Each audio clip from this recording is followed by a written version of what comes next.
भागलपुर शहर में एक बड़ा कार्यक्रम हुआ था, कथावाचक जया कसूरी जी का कार्यक्रम।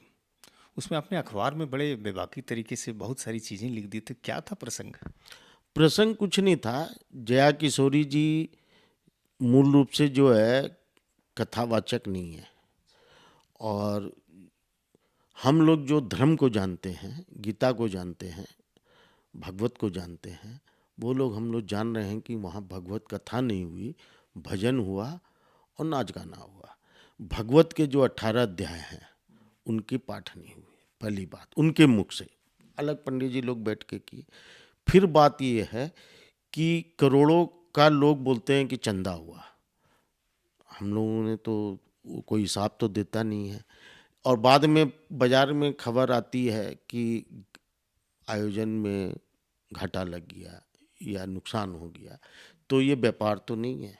और फिर व्यापार है तो इतने बड़े बड़े व्यापारी एक एक महीना अपना व्यापार छोड़ के ये घाटे के काम के लिए क्यों करते हैं? ऐसे ही फिर ठीक था। तो कहीं ना कहीं तो देखिए उद्देश्य पूरा क्लियर नहीं है। पूरा उसमें ट्रांसपेरेंसी नहीं थी। एकदम नहीं थी। समाज के जो गण्यमान्य लोग हैं, जो बड़े धर्म के प्रेमी लोग हैं, उन लोगों को तो दरकिनार किया गया। और केवल कुछ परिवारों का महिमा गान हुआ। और कुछ, अब आपको एक बात बताते हैं कि एक सेठ को मंच पे चढ़ा के बोला जा रहा है ये भागलपुर का कन्हैया, भागलपुर का जो है कृष्ण भगवान है। तो अब बताइए कि कृष्ण भगवान कौन थे? जब उन कथावाचक महोदया को ये पता नहीं है और किसी एक भौतिक आदमी को आप पैसे के बल पे भागलपुर का कृष्ण बोल देते हैं, तो कृष्ण तो बहुत रूप था।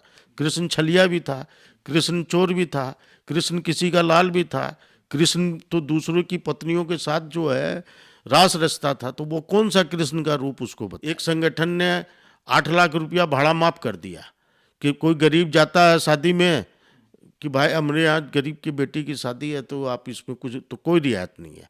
और इनके आयोजन के लिए 8 लाख रुपया माफ।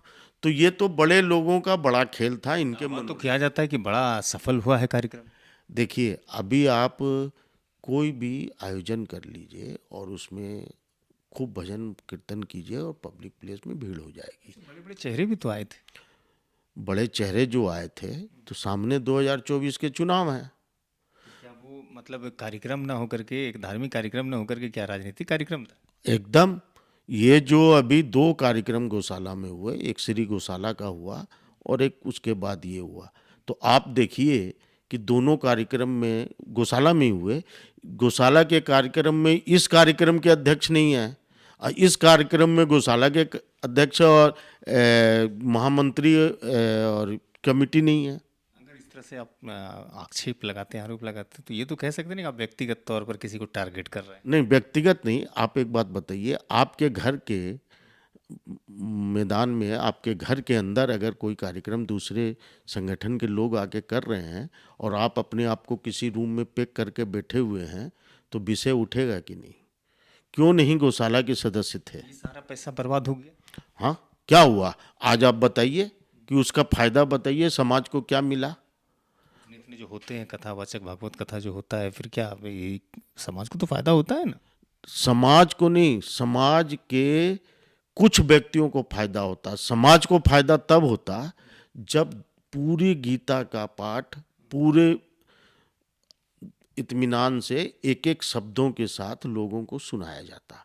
जो लोग जय किशोरी जी ने पाठ नहीं किया था। नहीं किया, जया किशोरी जी ने खाली भजन गाया, पाठ कहाँ किया? गीता के श्लोक बताइए कितने दिन हुए?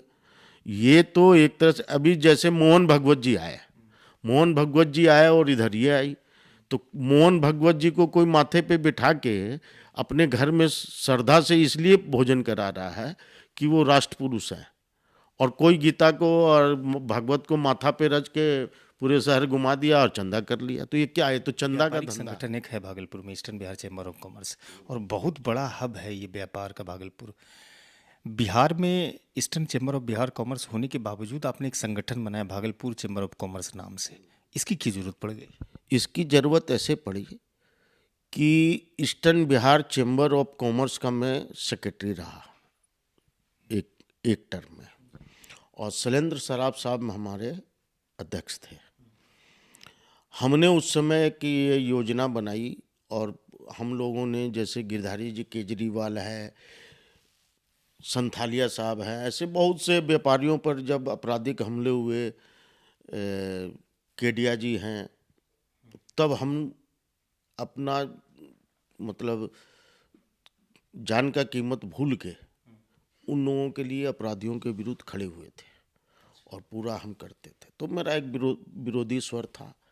हमने उस समय कहा कि क्यों नहीं हम लोग इस व्यवसायिक संगठन को मारवाड़ी संगठन के अलावा, मारवाड़ियों के अलावा, इसको धर्म से अलग करें, और हम लोग मुस्लिम, सिख या अन्य उन लोगों को भी सदस्य बनाएं। आप जो ये 7,000 8,000 रुपया लेके मेंबर बनाते हैं, फिर 1,500 रुपया लेके जो है उसका साल फीस लेते हैं, या 500 700 फीस लेते हैं, तो गरीब आदमी और छोटा व्यवसायी इससे जुड़ नहीं पा रहा है, और आप लोग बनाना भी नहीं चाहते हैं। तो सिर्फ पैसे वाला संगठन सरकार के पास हो और पैसे की बात पे ही सारा हो, तो हमने विरोध कर दिया। तो 2019 में हमने भागलपुर चैम्बर ऑफ कॉमर्स की स्थापना की। वो सुनील शाह थे, अब तो नहीं रहे, गोविंद अग्रवाल जी हैं, प्रदीप गुड्डेवाल जी हैं, संजय शाह जी थे, दिलीप शाह जी थे, ईश्वर बाबू झुंझुनवाला थे। इन शहर के प्रबुद्ध लोगों ने बैठक की, और बैठक करके हम लोगों ने ये चैम्बर का गठन किया। आपके नज़रिए से eastern Bihar chamber of commerce क्या शहर की समृद्धि के लिए, मारवाड़ी इसके लिए, व्यापारियों के लिए काम नहीं कर रहा है? देखिए, एक दूसरे संगठन पे बोलना नहीं चाहिए। मैं भी जो है उसका आजीवन सदस्य हूँ और सपरिवार सदस्य हूँ।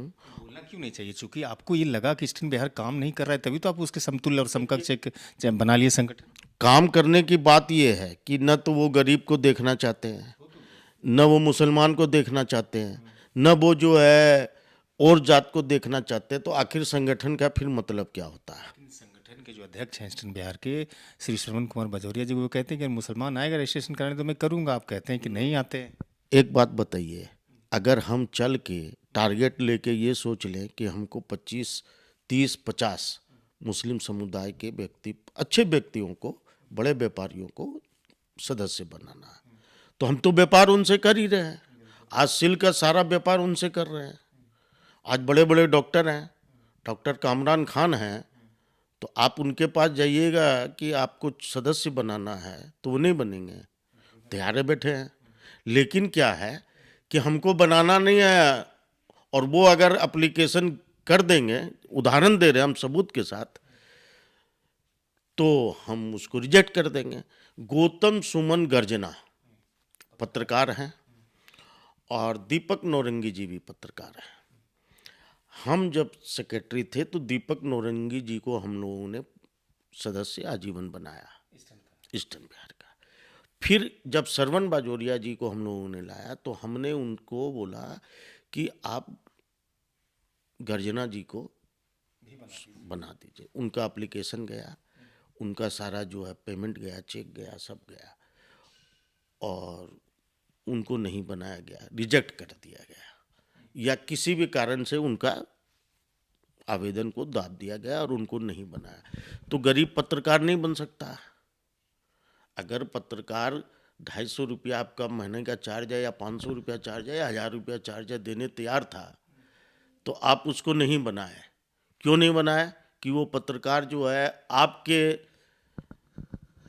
मतलब कथाकथित जाति में नहीं है, विरोधी स्वर है, तो विरोध कर देगा। कल न जो है ये है, तो नहीं बनाना, नहीं बनाए उनको। पूछ सकते हैं आप गौतम जी से। बड़ा सवाल ये आता है सर कि अगर मान के चलिए कोई व्यापारिक संगठन अगर इस तरह से भेदभाव करके शहर में काम करेगा, तो उस शहर की अर्थव्यवस्था या फिर उसकी समृद्धि कैसे संभव है? देखिए, इनकी अपनी समृद्धि होती है। तो आप एक पत्रकार होने के साथ साथ सामाजिक कार्यकर्ता हैं, व्यापारी हैं, और राजनीतिक पकड़ भी काफ़ी अच्छी मानी जाती है। हमें याद है कि जब नगर निगम का चुनाव चल रहा था, तो आप सलाउद्दीन हसन के पक्ष में बड़ा माहौल बना रहे थे, खासतौर से जो आपकी कम्युनिटी है उसमें बड़ा आपने मेहनत किया। ये कैसे संभव हो पाया, एक बड़ी मार्जिन के साथ उसे जीत दिलाए आप? आमतौर पर तो इलेक्शंस में देखा जाता है कि भेदभाव काफ़ी होता है, लेकिन भागलपुर जैसे शहरों में आपने इस बाजी को जीत लिया। देखिए, एक मेरे मन में ख्याल आया था कि ये जो बार बार हम लोग न्यूज़ देख रहे थे कि एक वार्ड पार्षद के लिए लाखों रुपया खर्च हो रहे हैं, अब होते हैं कि नहीं होते हैं, लेकिन अखबारों में सुर्खियाँ कि वो वार्ड पार्षद बनने कोई नेपाल ले जा रहा है तो कोई भूटान ले जा रहा है, और ये है। और उसी दरमियान जो है स्टेशन चौक पे प्रोफेसर साहब से, वो उस समय प्रिंसिपल थे मिनोरिटी कॉलेज के, मुलाकात में बात हुई तो उन्होंने कहा कि भाई हम तो मुस्लिम समुदाय से आते हैं, मुस्लिम में भी हम पिछड़े समुदाय से आते हैं और मेरे पास पैसा है नहीं, तो हम चुनाव लड़ते भी हैं तो मेरा समर्थन कौन करेगा। तो हमने कहा सर आप चुनाव लड़ते हैं तो हम आपका और कोई सहयोग तो नहीं कर सकते हैं, लेकिन ये बात है कि हम आपके समर्थन में अपना शरीर लगा सकते हैं, अपनी बुद्धि लगा सकते हैं, शारीरिक मेहनत करेंगे, हाँ मानसिक करेंगे और आप चुनाव लड़िए। उन्होंने चुनाव का जब दाखिल किया उसके बाद उन्होंने हमको खबर किया तो हम बोले हम आपके साथ हैं। और हम लोग ने योजना के तहत ना तो उनको खर्चा करने दिया, मुश्किल से हमको लगता है कुछ हज़ारों में ही उनका जो खर्चा हुआ था भी नहीं उनके पास, ना उनको किसी से सहयोग लेने दिया, और एकदम निर्भीक होके हम उस युद्ध में निकले, जिसके कारण यहाँ के जो बड़े धनाढ्य थे, जो बड़े लोग थे या जो बड़े बिल्डर हैं, वो लोग चाहते थे कि डिप्टी मेयर हम लोग के पसंद का हो, तो उसके कारण विरोध भी हुआ। लेकिन हम बोले भाई हम तो इनके साथ वचनबद्ध हैं, हमने इनको वचन दिया है, मेरा कोई लालच नहीं है, लेकिन हम अपना अंतिम प्रयास भी इसके लिए करेंगे। और भारत में हम लोगों ने इतिहास बनाया कि बिना पैसे के और कोई डिप्टी मेयर बना, और वो भी बड़े नगर निगम में, और वो भी जहाँ मुसलमान और हिंदू की बात आ रही है वहाँ मुस्लिम चेहरा बना, और हिंदू मुस्लिम की भेदभाव को हटा के हिंदुओं ने उनको भरपूर समर्थन दिया, और ये इतिहास बनाया कि नहीं हम लोग खूबसूरत हैं, हम लोग रेशम हैं, हम लोग में कोई भी जोड़ नहीं है, ये जोड़ घटाव करने वाले जो भी हैं वो सब अलग है। निगम में जो अभी काम चल रहा है उससे आप कितना संतुष्ट हैं? देखिए, ना तो हम सलाउद्दीन साहब के काम से संतुष्ट हैं और ना ही हम जो है मेयर साहिबा के काम से संतुष्ट हैं। दाई भी और विरोध भी कर रहे हाँ, हम लोगों ने पूरी मेहनत करके जिताया भी है, लेकिन हम लोग आज जब तुलना करते हैं, मैं काफ़ी विरोध में रहा दीपक भुवानिया जी के, फिर भी मैं आज ये बात कहता हूँ कि दीपक भुवानिया जी ने जो काम नगर निगम में किया वो काम ना तो कोई कर पाया है और लगता भी नहीं है कोई कर पाएगा। सलाउद्दीन साहब है या मैडम है, दोनों जो है कुछ भी जनता के लिए नहीं कर पाए हैं, और निगम में जो है अवैध भू माफिया का कब्जा है। निगम को अगर पीछे के पर्दे से कोई चला रहा है तो ठेकेदार और ऐसे माफिया, नहीं तो इतने जो है बड़े बड़े आईएएस अधिकारी आते हैं और अवैध बिल्डिंग। आप जाइए सोनापट्टी में, प्रदीप ढाननिया, प्रदीप सेठ है, वो प्रदीप ढाननिया सोनापट्टी में एक ट्रेन की बोगी नुमा बिल्डिंग अवैध 5 तल्ला खड़ी कर दिया, वो भी नगर निगम के नाले पे, नगर निगम का नाला को अतिक्रमण करके, और सारा 38 नंबर वार्ड है वो, और किसी भी साफ बोलता कोई नगर आयुक्त आ जाए, कोई कुछ है मेरा कुछ नहीं कर सकता है। तो बात है कि अब उसको कौन चैलेंज करेगा, हम केस करें, मालूम पड़े मेरी हत्या हो जाएगी। कभी आप अपने स्तर से प्रयास तो करते हैं? हमारे अखबार ने छापा फोटो के साथ छापा, कई बार छापा। नगर आयुक्त जो थे इसके पहले वाले, उनको भी सारा जो अखबार दिया गया कि देखिए ये बिल्डिंग आपका मुंह चुरा रही है। बात यह है कि नगर आयुक्त ने नहीं एक्शन लिए, या वो उस एरिया के जो अतिक्रमण वाले हैं वो लोग हैं, या जो नक्शा पास वाले हैं, सारा लोग मिला हुआ है। आज के नगर आयुक्त को भी आपके चैनल के माध्यम से मैं साफ साफ कहता हूं कि सर आप खुद ही आइए और देखिए नगर निगम के नाले पे और 8 फीट की गली में 5 तल्ला बिल्डिंग निर्माण करके खड़ा है और आपको चैलेंज कर रहा है। नाम भी बोल रहा हूँ, प्रदीप बाबू ढननिया, जो यहाँ के बोलते हैं कि हम लोग यहाँ के राय बहादुर परिवार के हैं। वो लोग जब नाली पे महल बना रहे हैं, कीमती जगह है, तो किसको बोलिएगा। नगर निगम तो समझ लीजिए भ्रष्टाचार का दुनिया में पहला चेहरा है भागलपुर का, दूसरी जगह की मैं नहीं जानता। भागलपुर में और खास करके 38 नंबर वार्ड में तो जितना बड़ा खिला है, जो सुनते हैं ना ममता दीदी खिला हुए, वो खिला हो रहा है। कैसे में सवाल है कि आप जब विरोध करते हैं, चाहे वो सरकार का विरोध करें, योजनाओं का विरोध करें, भ्रष्टाचार का विरोध करें, तो समाज में लोगों का साथ मिलता है? क्योंकि आपके साथ घटनाएं भी ऐसी घटती है कि कभी कभी आप अकेले हो जाते हैं। नहीं, अकेले नहीं होते हैं हम, सड़क पर अकेले दिखते हैं। मेरे पीछे जो लोग हैं वो बहुत सरल और शिक्षित लोग हैं और तमाम समुदाय के हैं। जब हम उन लोगों के पीछे, बदलाव कहाँ दिखता है? आपकी क्रांतिकारी सोच है, आप लगातार तंज करते हैं सरकार पर, योजना पर करते हैं ना, लेकिन खुले तौर पर समर्थन तो आपको नहीं मिल पा रहा है ना।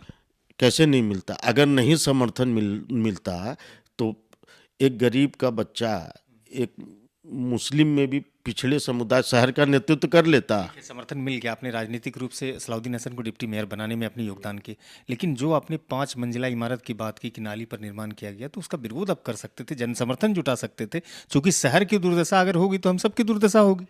नहीं, एक ठो वो फिल्मी कहावत है, फिल्मी गाना है, किसको किसको पत्थर मारूं कौन पराया है, शीश महल में सारा चेहरा अपना लगता है। हर तीसरा आदमी अवैध निर्माण में जुटा हुआ है। वार्ड पार्षद का सबको संरक्षण हो जाता है, फिर नगर निगम की टोटल टीम का संरक्षण हो जाता है, फिर आप विरोध करते हैं तो उसमें कुछ नहीं होता है, तो आदमी खुद को थका हुआ महसूस करता है। मनोबल नहीं टूटता है आपका? तो मनोबल वहाँ पे जब टूटता है तब फिर घर परिवार से भी विरोध होना चालू हो जाता है। फिर वो लोग आरोप क्या लगाते हैं कि कोई तो कुछ पैसा के लिए लिख देता है, ये है वो है। तो भाई हम चैलेंज करते हैं कि किसी ने अगर हमको 1 कप चाय भी अपने जीवन में पिलाई हो, पत्रकार होने के नाते, तो वो व्यक्ति अगर सामने आ जाए तो आमतौर पर चूंकि पत्रकार हैं, आप बड़ा नज़दीक से देखते हैं, जब भी भ्रष्टाचार का विरोध करेंगे, गलत लोगों का विरोध करेंगे, तो आपके ऊपर में एक बड़ा आरोप ये लगाया जाता है कि ये कहीं ना कहीं कुछ तलब कर रहा है। ये बड़ा आसान होता है किसी के मनोबल को तोड़ने के लिए। ये देखिए, मनोबल तोड़ने का ये माया है, माया हर काल में रही। मनोबल तोड़ने के लिए लोग पहला आरोप यही लगाएंगे, दूसरा आरोप लगाएंगे चरित्रहीन है, तीसरा आरोप लगाएंगे भ्रष्टाचारी है। तो पत्रकार तो सब चीज़ से सुनना ही पड़ेगा। पत्रकार आज के समय में अगर कोई निर्भीक पत्रकार है, अगर आप भी पूछ रहे हैं तो हो सकता है कल आप पे भी बहुत तरह के आरोप लग जाएंगे, होते रहते हैं। तो आप पूछने की हिम्मत और बोलने की हिम्मत दोनों खो रहे हैं। निश्चित तौर पर आप ये समझ लीजिए 2025 ये इसका अंतिम समय है। 25 में हम लोग नीतीश जी के नेतृत्व में, मोदी जी के द्वारा एयरपोर्ट के उद्घाटन में सम्मिलित होंगे और भागलपुर से हवाई जहाज 25 में उड़ान भरेगा। सरकार की योजना है, अपने हिसाब से चल रही है। राजनीतिक विरोध अलग बात है, कोई भी कर सकता है, लेकिन इस पे अब नीतीश कुमार जी काफ़ी गंभीर हो गए हैं और भारत सरकार भी गंभीर है। और ये तोहफा, चूँकि राम मंदिर का निर्माण हुआ ना, तो राम मंदिर अयोध्या सर्किट से भागलपुर को जोड़ने का प्रयास चालू हो गया है और सरकार निश्चित तौर पर 2 साल में भागलपुर को एयरपोर्ट देगी ही देगी, ये मैं भरोसे से। पिछले 5 सालों का जो कार्यकाल है सांसद साहब का, वो कितना संतुष्टि आपको देता है? देखिए, सांसद जो हैं, वर्तमान सांसद, इन्होंने अपने पूर्व के जो सांसद थे उन्होंने जो योजना प्रारंभ करवाई उसको इन्होंने पूरा करवाया। अब क्या है कि सांसद हैं बड़े सरल और पिछड़े। तो लोग क्या है, जो आज का जो चमकदार जिंदगी में लोग जो जीते हैं बड़े बड़े आडंबर में, वो लोग सांसद को गंभीरता से नहीं लेते, जो कारण समझते हों। और सरकार चूंकि बदलती रहती है, सांसद का वैसे देखिए तो कोई वैसा रोल भी नहीं रहा कि वो कोई योजना अपने नाम से ला सके। लेकिन सरकार की जो योजना है, भारत सरकार की, बिहार सरकार की, उन योजनाओं पे काम हुआ तो उसमें सांसद का रोल अच्छा रहा और सांसद ने लगातार प्रयास किए कि हो जाए। कह रहे हैं वो सबसे बड़े सांसद हैं अपने क्षेत्र में विकास के कार्य योजनाओं को चलाने के लिए, सबसे ज़्यादा खर्चा तो वही किए पूरे भारत में कहते हैं। नहीं नहीं नहीं नहीं नहीं, भारत सरकार ने किया, बिहार सरकार ने किया, सांसद ने प्रयास किया। तो वो जैसे प्रयास में अब जैसे कि आप हम लोग क्या होता है कि तुरंत में गोड्डा जिला के सांसद के काम निशिकांत जी के काम से तुलना करना। निशिकांत जी लगातार तीसरी दफा के सांसद हैं। निशिकांत जी एक कार्यकर्ता के रूप में जीवन स्टार्ट किए, संघ के कार्यकर्ता के। निशिकांत जी की पैठ और निशिकांत जी की पहचान और सोच वो बहुत पहले से विकसित है। अजय मंडल साहब तो गिनाते हैं ना कि विक्रमशिला के समानांतर हमने पुल दिया है, एनएच दे दिया है, उसके बाद 4 लाइन हमने दे दिया। ये सारी चीज़ें तो हमने अपने क्षेत्र में किया है। राजधानी तक को वो बताते हैं कि हमने अपन प्रयास से किए हैं। नहीं, राजधानी का प्रयास जो है ये किसी का नहीं है, राजधानी सरकार ने दी है। और राजधानी का प्रयास अगर किसी का होता तो राजधानी 5-7 साल पहले आ जाती हो। ये चाहे शहनवाज साहब हो, अजय मंडल साहब तो कहते हैं कि मेरे ही कार्यकाल में क्यों आया। नहीं, ये चाहे शहनवाज साहब बोले, चाहे अजय मंडल जी बोले, चाहे चौबे जी बोले, कोई बोले, भागलपुर को अगर राजधानी एक दिन सप्ताह में इधर से गुजर रही है तो ये भी भारत सरकार नरेंद्र मोदी जी का है। और क्या है, प्रयास तो लेकिन करता है ना कोई ना कोई। नहीं नहीं, ये प्रयास तो जनता यहाँ से 25 बरस से कर रही है। रिजवान खान ने कम से कम लाखों पत्र रेलवे को लिखा। आप सीधे सरकार को क्रेडिट देना चाहते हैं। तो बताइए, अगर आप ला सकते थे तो प्रतिदिन क्यों नहीं ले आए?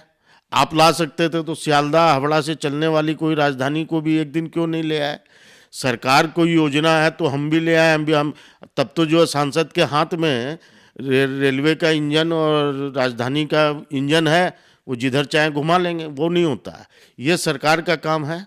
सरकार ने किया, तब तो भागलपुर से गुजर रही है तो मुंगेर से भी गुजर रही है, साहेबगंज से गुजर रही है तो मोकामा से भी गुजर रही है। तब कौन कौन सांसद है? आप पुलिस प्रशासनिक महकमे के काम पर भी बड़ा बारीक नज़र रखते हैं और समय समय पर प्रशासन को सहयोग भी देते हैं। एक सवाल आपसे हम करते हैं, शांति समिति जो बनती है, क्या शांति समिति में सच माने में अगर किरदार के हिसाब से देखा जाए तो शांति समिति में योग्य लोग जाते हैं शांति समिति के तौर पर, सदस्य के तौर पर? आप ईमानदारी से इस प्रश्न का जवाब दीजिए। देखिए, अगर ईमानदारी का बात कीजिएगा तब तो शांति समिति अपने अपने एरिया के थानेदार के हिसाब से है और शहर के वरिष्ठ अधिकारियों के हिसाब से है। क्योंकि नए चेहरे उसमें न तो सम्मिलित होते हैं, न जो वैसे लोग हैं जो सच्चाई बोल सके, उनको स्थान दिया जाता है। तो शांति समिति में जो लोग हैं वो लोग अपना काम करते हैं, लेकिन हर क्षेत्र से या हर तरह के लोग उसमें नहीं। और कुछ लोग उस पर, कुछ एक लोग उस पर जो अपना अधिकार समझ के काम करते हैं। तो सरकार और अधिकारी भी वही सुनना चाहते हैं जो उनकी मंशा होती है। तो वो लोग भी देखते हैं कि फालतू में कोई विरोध करने वाला आ जाएगा, सच्चाई बोलने वाला आ जाएगा। डमी न है, डमी नहीं है, जागरूक है, लेकिन इतने वर्षों से रहते उन लोगों का विरोधी तेवर खत्म हो गया है। कभी वो भी बहुत तेवर में रहे हैं जितने भी लोग हैं, लेकिन क्या हो गया है कि एक ऐसा माहौल आया है कि थानेदार के पक्ष में बोलना, साहब के पक्ष में बोलना, साहब की इच्छा के अनुरूप काम करवा देना, तो उससे क्या है कि एक शांति समिति का रोल वो नहीं है। शांति समिति का रोल तब देखने को मिलता था जब यहाँ सरस्वती पूजा का बड़ा बड़ा विवाद होता था। उस समय की शांति समिति के जो रोल होते थे वो रोल अब कहाँ है। अच्छा, आप एक पत्रकार हैं।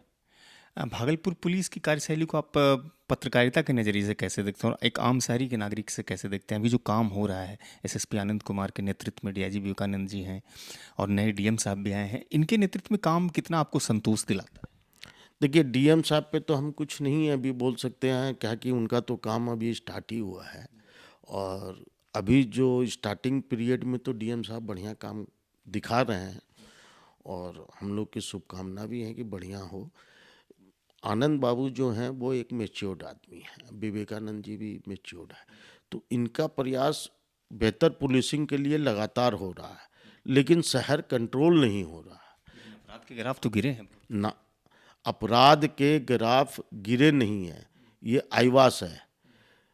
अगर आप शराबियों को नहीं पकड़ रहे हैं, शराब बेचने वाले को नहीं पकड़ रहे हैं, शराब परोसने वाले को नहीं पकड़ रहे हैं, तो आप ये दिखा रहे हैं हमारे यहाँ शराब शून्य है। लेकिन हम लोग जब सड़क पर निकलते हैं तो सब विवाह भवन में खुलेआम शराब चल रही है, ये सूचना आप भी सुनते हैं, हम भी सुनते हैं। सारे शहर में लोगों को होम डिलीवरी आप भी सुनते हैं, हम भी सुनते हैं। तो उसको नहीं पकड़ के अगर हम बोलेंगे अपराध नहीं है तो वो तो नहीं होता है। अपराध तो हो रहे हैं, लगातार हो रहे हैं।